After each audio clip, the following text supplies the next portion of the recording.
Jammu airport के technical area में बीती रात करीब 2 बजे 9 मिनट के अंतर पर 2 धमाके हुए और इन धमाकों के लिए विस्फोटकों से लदे ड्रोन्स का इस्तेमाल किया गया। ये जानकारी दी है एनडीटीवी को जम्मू कश्मीर के डीजीपी दिलबाग सिंह ने। उन्होंने पुष्टि की है कि विस्फोटकों से भरे ड्रोन का इस्तेमाल इन हमलों के लिए किया गया। वायुसेना के आधिकारिक बयान के मुताबिक तड़के एयरपोर्ट के तकनीकी इलाके में ये धमाके हुए। एक धमाका खुले इलाके में हुआ और दूसरा धमाका एक इमारत में हुआ।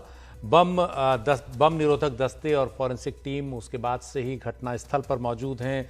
खुफिया एजेंसियां और एनआईए की टीम भी जांच में जुटी हुई है। हमारे सहयोगी राजीव रंजन हमारे साथ हैं। राजीव, जम्मू कश्मीर के डीजीपी दिलबाग सिंह ने पुष्टि कर दी है कि ये ड्रोन से किए गए विस्फोट थे। हालांकि बहुत ज़्यादा नुकसान इससे नहीं हुआ, 2 लोगों के घायल होने की खबर है, लेकिन ये सुरक्षा में एक बहुत बड़ी सेंध है। इस तरह से एक एयरपोर्ट के ऊपर 2 ड्रोन्स का अंधेरी रात में आना और इस तरह से कार्रवाई को अंजाम देकर निकल जाना।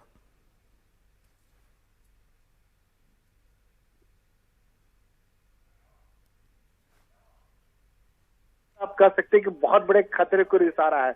न केवल हिंदुस्तान की बात करें, अगर आपको ध्यान में होगा 2-3 साल पहले सऊदी अरब में जो अरामको में जो ऑयल डिपो था, वहां पर जिस तरह से टेररिस्ट ऑर्गेनाइजेशन ने हमला किया था, उसमें भी ये ड्रोन की बात सामने आई थी।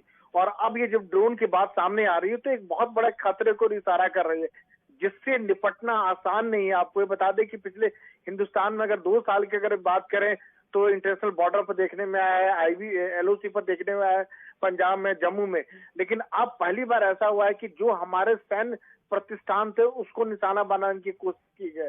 सबसे अच्छी बात है कि कोई बहुत बड़ा नुकसान नहीं हुआ है, एयरफोर्स का किसी इक्विपमेंट का नुकसान नहीं हुआ है। लेकिन इस तरह के अगर खतरे से निपटने की रणनीति नहीं बनाई गई तो हमारा बड़ा नुकसान हो सकता है, जिसके लिए हमें तैयार रहना होगा। लेकिन बड़ी बात यह है कि ये कोई बहुत बड़ा नुकसान नहीं है, कह सकते हैं, लेकिन एक इशारा जरूर है एक नए तरह के खतरे का। जी, एक नए तरह का खतरा है ये, और भी अत्याधुनिक हथियार जैसे जैसे होते जा रहे हैं वैसे ये खतरा बढ़ता जा रहा है। इससे निपटने की कोई तकनीक जरूर होगी। क्या भारत उस तकनीक को लेने पर विचार कर रहा है? खासतौर पर ड्रोन्स से इस तरह के हमले या ड्रोन्स के जरिए ड्रग्स की तस्करी, पंजाब में कई इस तरह के मामले देखे गए, हथियारों की तस्करी के मामले कई देखे गए। तो इससे निपटने के लिए क्या सरकारें कुछ सोच विचार कर रही हैं? अपने लेवल पर जरूर कोशिश कर रही है, लेकिन जहां तक ड्रोन की बात है, बहुत लो लेवल पर फ्लाई करता है। लो लेवल पर अगर कोई चीज फ्लाई करता है तो उसको इंटरसेप्ट करना आसान नहीं होता है। हालांकि जम्मू में या फिर पंजाब के एरिया में कई जगहों पर देखने को आया, फ्लाई किया है नजरी दवाई को लेकर, तो वहां बीएसएफ ने उसको ड्रोन को पूरी तरह से डिस्ट्रॉय कर दिया, तबाह कर दिया है। यहाँ पर जो था एक लो इंटेंसिटी का ये था, कह सकते हैं ड्रोन, जिसके 4 से 5 किलो का उसमें विस्फोटक हो सकता है। लेकिन बड़ा कोई आता और इस तरह अचानक इस तरह की बात हो जाती है तो उसे निपटने के लिए आपको नए सिरे से तैयारी करनी पड़ेगी। हमारे जितने सैन्य प्रतिष्ठान है वहां पर फिर से आपको नए तरीके की चीजें लगानी पड़ेगी कि जो ड्रोन को इंटरसेप्ट कर सके। आपको ध्यान देना होगा कि हमारे जो बॉर्डर है वो फेंसिंग जो लगाया गया है, लेकिन जो नए तरह के खतरे फेंसिंग जो लगाया गया है कि आतंकी जो घुसपैठ करते हैं उनको रोकने के लिए लगाया गया है। लेकिन जो ड्रोन बैरर की जब बात होती है तो उससे रोकना आसान नहीं है, बहुत मुश्किल है, एक नए तरह की चुनौती है और इसके लिए नए तरह के संसाधन, नए तरह के उपाय करना होगा, नई रणनीति अपनानी होगी। जी, शुक्रिया राजीव इस जानकारी के लिए। लेकिन ये एक बड़ा खतरा है और जो दिख भी गया कि आधी रात में किस तरह से ड्रोन से हमला, 2 ड्रोन जो हैं वो हमला करके इस तरह निकल सकते हैं, वो भी एक एयरपोर्ट के टेक्निकल एरिया में। और इससे निश्चित ही बहुत ज़्यादा नुकसान नहीं हुआ। एक विस्फोट खुले में हुआ और एक इमारत पर, और ये जानकारी मिली है कि उस विस्फोट ने इमारत की छत को भेद दिया है। तो ये ज़रूर बताता है कि ये बड़ा खतरा है जिससे निपटने के लिए अत्याधुनिक इंतजाम सरकारों को करने होंगे।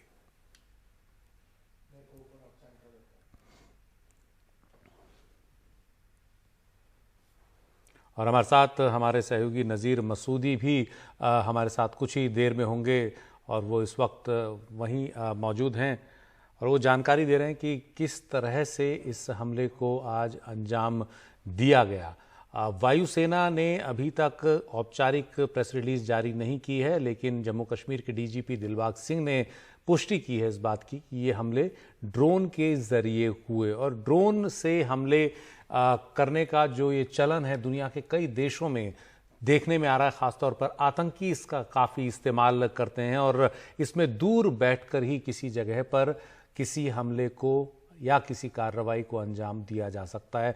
देशों की सेनाओं देशों की सीमाओं पर भी सेनाएं इसका इस्तेमाल करती हैं सीमावर्ती इलाकों में टोह लेने के लिए। लेकिन ये भी देखने में आया कि पाकिस्तान की सीमा से पिछले कुछ सालों में लगातार पंजाब की सीमा से खासतौर पर हथियारों और ड्रग्स की तस्करी में ड्रोन्स का इस्तेमाल हुआ है। हमारे साथ हमारे सहयोगी नज़ीर मसूदी हैं। नज़ीर, ये हमला ड्रोन्स के इस्तेमाल से ही हुआ, उसके बाद से किस तरह की स्थितियां हैं वहां पर? सुरक्षा बलों ने कितना चाक चौबंद इंतजाम अब किया है? देखिए, जो हमला हुआ है इसने पूरी सिक्योरिटी की परिस्थिति ही बदल दी है। होता क्या था, अगर मिलिटेंट पहले इस तरह का हमला करते, वो ज्यादा से ज्यादा ये फिदाइन हमला करते, यानी खुदकश वो हमला आता, कोई सुसाइड अटैकर आता, वो करता। उसके लिए पहले ही तैयारियां थी सुरक्षा फोर्सेस के लिए, उनने पूरी सिक्योरिटी का इंतजाम किया था। पहली दफा 30 साल में ड्रोन के जरिए बारूद या गोला बारूद लाया गया, एक्सप्लोसिव लाया गया, पेलोड यहाँ इस एयरफोर्स बेस जम्मू में ड्रॉप किया गया। नुकसान खुशकिस्मती से कम हुआ, लेकिन मैसेज बहुत बड़ी है कि जो सिक्योरिटी का जो पैराडाइम है सिक्योरिटी, उससे कंप्लीट शिफ्ट आ गया है। जिन तरीकों से मिलिटेंसी से निपटते थे, उससे मुकाबला करते थे, वो तरीके शायद सूदमंद नहीं होंगे, इस्तेमाल हो सकते हैं जब ड्रोन का इस्तेमाल होगा। क्योंकि ये पहली दफा है 30 साल में हुआ है। ड्रोन का इस्तेमाल कुछ 1-2 साल से सिर्फ ये आर्म्स स्मगलिंग के लिए कर रहे थे, लेकिन पहली दफा, और टारगेट भी बहुत ही हाई प्रोफाइल पिक किया गया, ताकि शायद मैसेज दी जाए कि अगर हम इतनी बड़ी जो एयरफोर्स बेस पे हमला कर सकते हैं ड्रोन के जरिए, तो कहीं भी कर सकते हैं। तो सुरक्षा का एक बहुत ही बड़ा चैलेंज है यहाँ पुलिस के लिए, सुरक्षा फोर्सेस के लिए जम्मू कश्मीर में। और ये उस वक्त भी काफी अहम है। तब हुआ जब जम्मू कश्मीर में नेताओं के साथ केंद्र सरकार ने बातचीत शुरू की थी। फरवरी से सीज फायर भी हो रही थी भारत और पाकिस्तान की आर्मी के दरमियान।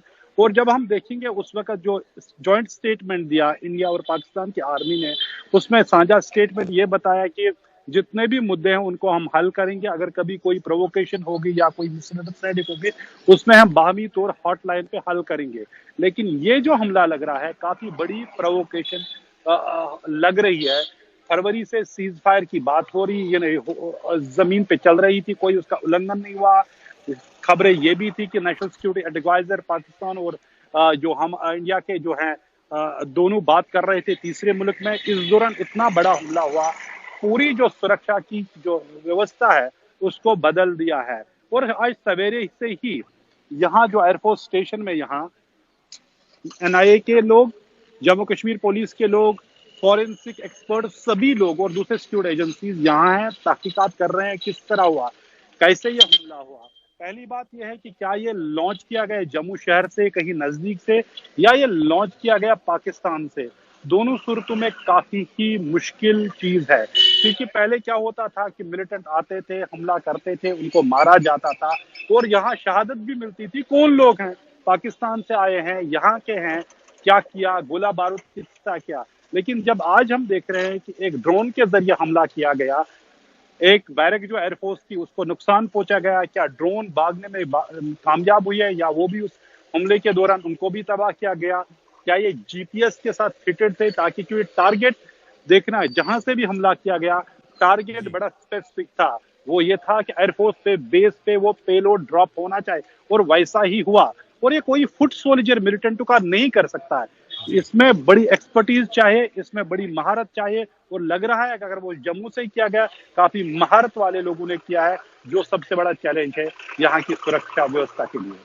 जी शुक्रिया नज़ीर इस पूरी जानकारी के लिए। तो निश्चित इसके पीछे बहुत बड़ी साजिश होगी और पूरा जो इंतज़ाम इसके पीछे होगा वो भी बड़े पैमाने पर रहा होगा। अब सुरक्षा एजेंसियों के सामने चुनौती है ये पता करने की कि ये हमला हुआ तो कहाँ से हुआ, इसे किसने अंजाम दिया।